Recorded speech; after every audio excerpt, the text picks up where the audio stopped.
சமீப வருடமா மாட்டுக்கறி பத்தின பிரச்சனைகள் எழுந்துக்கிட்டே இருக்கு. மாட்டுக்கறியை பத்தின ஒரு சர்ச்சை தொடர்ந்து வந்துக்கிட்டே இருக்கு.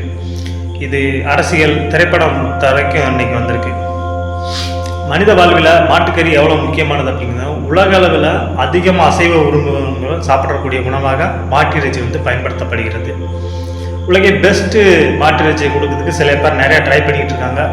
சிறந்த உணவை கொடுக்கணும் அப்படிங்கிறதுக்காக மாட்டு இறைச்சி பண்ணி இந்தியாவில் வர்த்தகத்தில் மாட்டு இறைச்சியை வெளியே ஏற்றுமதி ரொம்ப அதிகமாகவும் இருக்குது. இது ஒரு உழைக்கும் மக்களோட உணவாகவும் சர்வதேச அளவில் அதிக மக்கள் விரும்பக்கூடிய உணவாகவும் இருக்குது. அது மட்டும் இல்லாமல் இதோட மருத்துவ பயன்பாடுகள் ரொம்ப அளப்பரியாதது.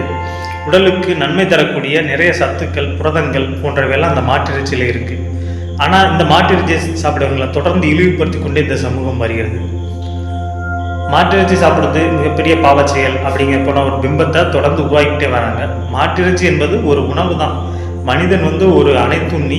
அவன் சாப்பிடக்கூடியது தாவரம், விலங்கு இரண்டையுமே சாப்பிடக்கூடிய ஒரு பிறவியாக தான் மனிதன் அமைஞ்சிருக்கான். அப்படி இருக்கும்போது மாட்டிறைச்சி சாப்பிடுவது தவறானது இல்லை. மாட்டிறைச்சி மனித வாழ்வின் ஒரு அங்கம் தான். உலக அளவில் மாட்டிறைச்சி அதிகமாக மனித சமூகம் சாப்பிட்டு கொண்டு தான் இருக்குது. அது சாப்பிடுவது கேவலம் அல்ல. அது சாப்பிடுறது உடல் நலத்துக்கு ரொம்ப நன்மைக்கு தரக்கூடியது தான் என்று மருத்துவ ஆராய்ச்சிகள் தொடர்ந்து தெரியப்படுத்திக் கொண்டே இருக்கின்றன. இருந்துமே இந்த முட்டாள் சமூகம் அதை எதிர்மறையான விமர்சனங்களை தொடர்ந்து வைத்துக் கொண்டே இருக்கிறது. அத்தகைய மூடப்பழக்கங்களை நம்ப வேண்டாம் தோழர்களே.